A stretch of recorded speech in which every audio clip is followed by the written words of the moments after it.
উচ্চ মূল্যস্ফীতি, রাজস্ব সংগ্রহের স্থবিরতা, ধীরগতি সম্পন্ন বাজেট বাস্তবায়ন, ব্যাংকিং খাতে তারল্য সংকট, বৈদেশিক মুদ্রার রিজার্ভ হ্রাসের মতো অনেক সমস্যাগুলো রয়েছে অর্থনীতির মধ্যে। এছাড়াও রপ্তানি আয়, রেমিটেন্স প্রবাহের নিম্নগতি অর্থনৈতিক দুর্বলতাটাকে আরও প্রকট করে তুলেছে এবং সেই প্রেক্ষাপটে 2026 অর্থবছরের বাজেটের মাধ্যমে এই জটিল সমস্যাগুলো মোকাবেলার জন্য স্বল্পমেয়াদী কার্যক্রম পদক্ষেপের পাশাপাশি অর্থনীতিটাকে কিভাবে স্থিতিশীল করা যায় এটার জন্য এবং কাঠামোগত রিজিলিয়েন্স কিভাবে তৈরি করা যায় সেটার জন্য মধ্যমেয়াদী সংস্কারেরও কিছু ভিত্তি স্থাপন করাটা প্রয়োজন।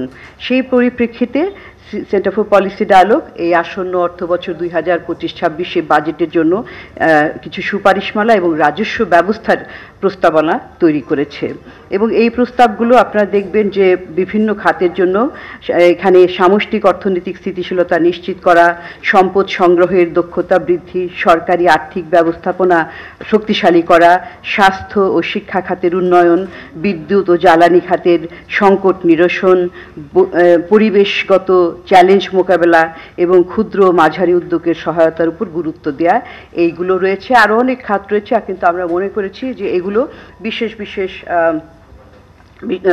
খাত এবং বিশেষ গুরুত্বপূর্ণ। এছাড়াও স্বল্পোন্নত দেশ থেকে উত্তরণ ঘটার পূর্ব মুহূর্তে কী ধরনের আমাদের পদক্ষেপ নেওয়া উচিত সেই ব্যাপারেও আমরা এখানে আলোচনা তুলে ধরেছি এবং এই সুপারিশমালাগুলো বর্তমান বাস্তবতাকে বিবেচনা করেই কিছু কৌশলগত কিছু সমাধান কিংবা সুপারিশমালা আমরা দিয়েছি এবং চলমান যে অনিশ্চয়তাটা সেটাকে যেটা প্রয়োজন সেটা মোকাবেলার জন্য যে দক্ষতার সাথে এটা মোকাবেলা করার পাশাপাশি স্বল্পমেয়াদে মোকাবেলা করতে হবে, তার পাশাপাশি মধ্যম এবং দীর্ঘমেয়াদে অর্থনৈতিক প্রবৃদ্ধির যেটা যাতে টেকসই হয় সেটার একটা বুনিয়াদ তৈরি করা।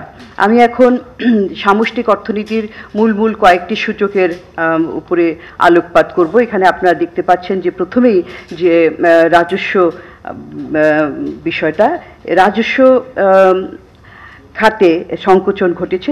আমরা যদি 2025 অর্থবছরের প্রথমার্ধে দেখি, জুলাই ডিসেম্বর অর্থবছর 2025 সময়কালে রাজস্ব সংগ্রহের অবস্থাটা প্রবৃদ্ধিটা দেখবেন যে খুব দুর্বল। এখানে এই সময়কালে মোট রাজস্ব সংগ্রহের প্রবৃদ্ধি মাত্র 4.4% হয়েছে, আপনারা দেখতে পাচ্ছেন।